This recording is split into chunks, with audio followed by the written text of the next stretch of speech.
The new Undisputed Era stable name has potentially been revealed. Tommaso Ciampa and another top NXT star wrestled last night on SmackDown in a dark match, and William Regal has issued a post-WWE release statement. Stay tuned. So, they can't be called the Undisputed Era. And I feel bad about this because Roddy Strong was in the Undisputed Era as well. So we're just skipping past that. His name, you can only put 100 characters in the title, right? But so we're calling it Undisputed Era. But Adam Cole, Bobby Fish, Kyle O'Reilly, obviously now in AEW. And it was hinted at in a promo what they might be called. It was an interesting word that was used. And that word was Paragon. And somebody very clever, more clever than us, Robert DeFelice, has noted that AEW have filed a trademark for the term Paragon. Kyle O'Reilly, of course, used that term, talking about the potential that they had now that they're in AEW. They've also registered a logo.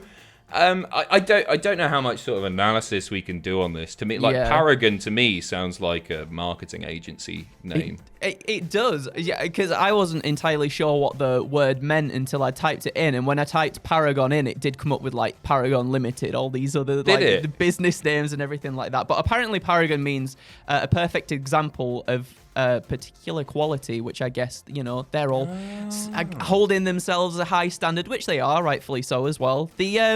But yeah, the logo there looks it looks very sports-like, doesn't it? Yeah, it looks like something off Tony Hawk's Pro Skater from 20 years ago, to be honest. It does, That's the sort of thing that I'd have had on the back of a cheap hoodie when I was about 13 years old with a skate belt dangling down. No, it's all right. I mean, the thing about like names in wrestling, people get sort of up in arms about it, like especially when people get their name changed. People get bothered by it, but then like 2 weeks later, it just becomes the norm, doesn't it? And you never really think about it again. Like they're just going to be Paragon now, and we probably won't talk about the Undisputed Era as much, but they'll just be Paragon. So yeah, I think it's a fine name. It's not a marketing agency. Sticking with AEW, unfortunate news. As Cody Rhodes hasn't been medically cleared to compete.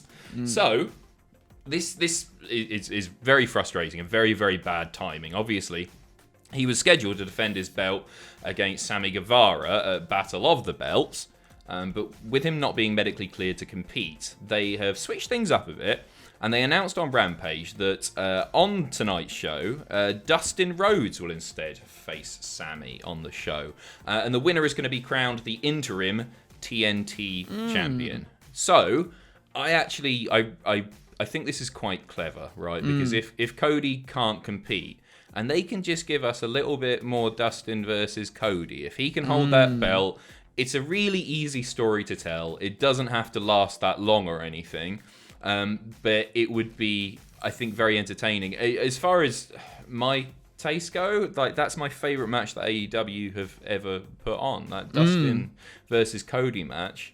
Although it certainly wasn't the best from a sort of in-ring work rate standpoint or anything like that, the story that it told, I thought was one of the most compelling things that they've ever done, and I loved it so much. Yeah. So I'm salivating at this, as long as Sammy doesn't win.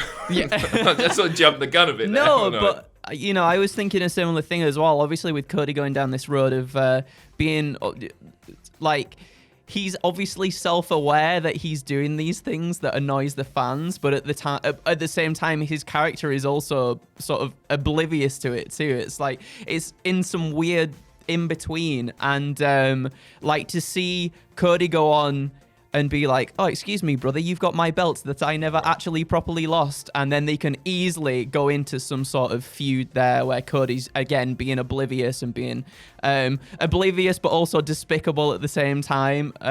I think that would be amazing. And as you were saying, the storytelling between the two is always so good. Like, that's the thing that they really are so good at doing is the storytelling. And, you know, eventually Cody probably picks it back up, I think, and then we get the Sammy Guevara and Cody Rhodes blow-off yet again. I think that would be really good to see. That's a nice way to get there, I think.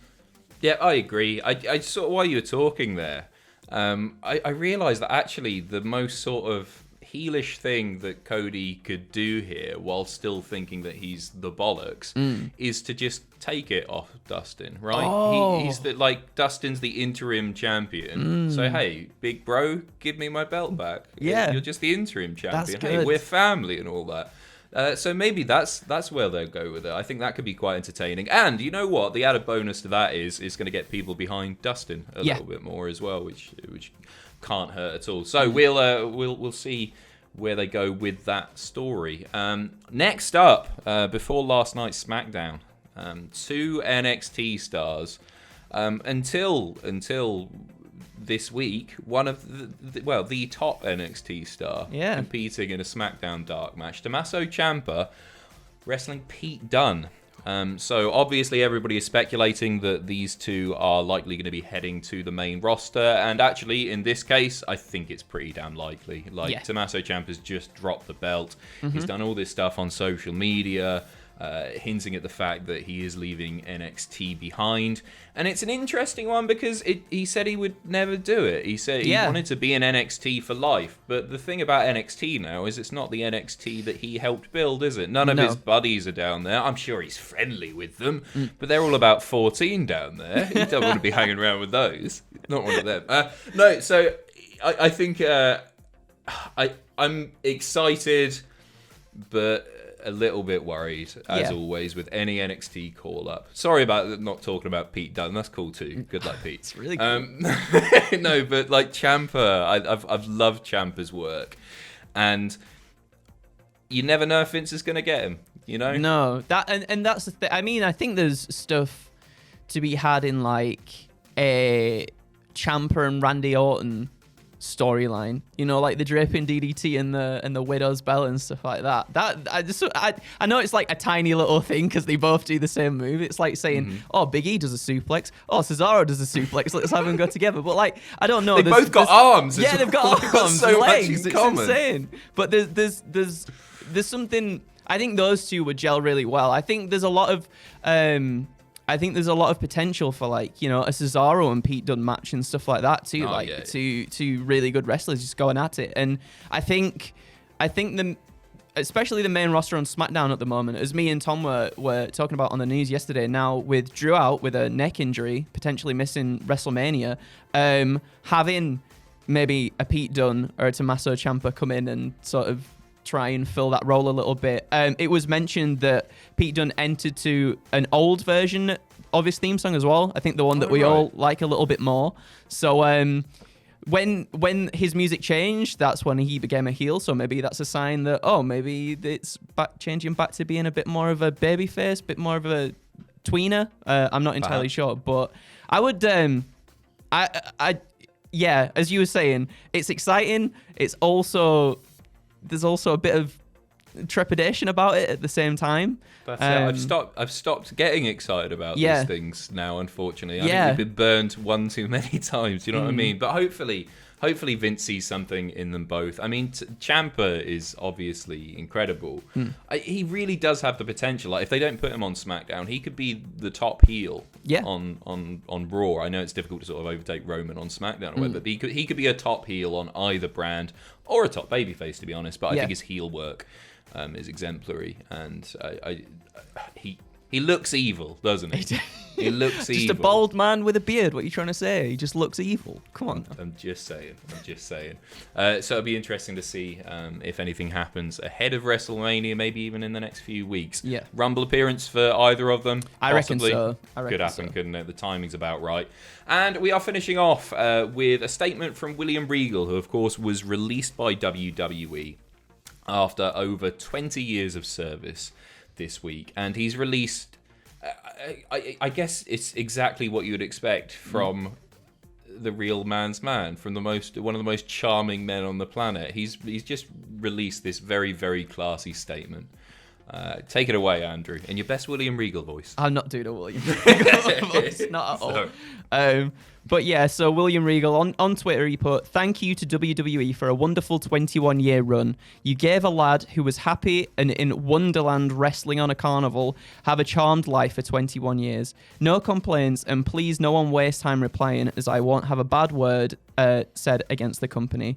And then he also went on to say, "I will add that WWE saved my life in 1999 when they didn't need to, kept my family fed, and took me all around the world. You have my gratitude forever. You allowed me to live a charmed life." And that is I mean, William Regal has done so much for WWE as much as WWE has done for Regal as well. And I think that's the best way for him to put it. You know, I think a lot of us, when we hear of someone like this getting released, I think a lot of us jump on the sort of the visceral responses, being like, "I can't believe you've done this. I can't believe everything's happened." And it's just nice to know that you know, Regal is just very grateful and seems to be at least in a good place with this, just from reading what he's put here.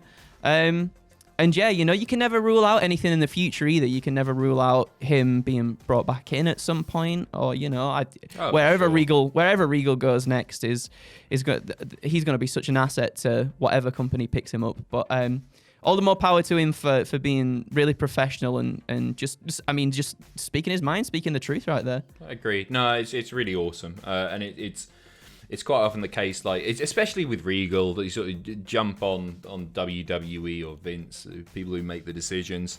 But it's really cool when he puts it like that, and he's happy to have had that opportunity, and what an experience he's had. He's just done it all. He's done it all in WWE, and as you say, that makes him a tremendous asset, which is, I guess, why it was so surprising when they let him go, because you could stick him anywhere in the company, no matter where, like as a trainer, coach, producer, like teaching promo classes. He could just commentary. He could do the lot. He could do the lot. So it'll be interesting to see where he ends up next. I'm sure he'll be very successful in whatever he does. Andrew, give us a War Games to finish the video off. War Games! Spot on. That's Thanks. Beautiful. Take care. See you in a bit. Bye.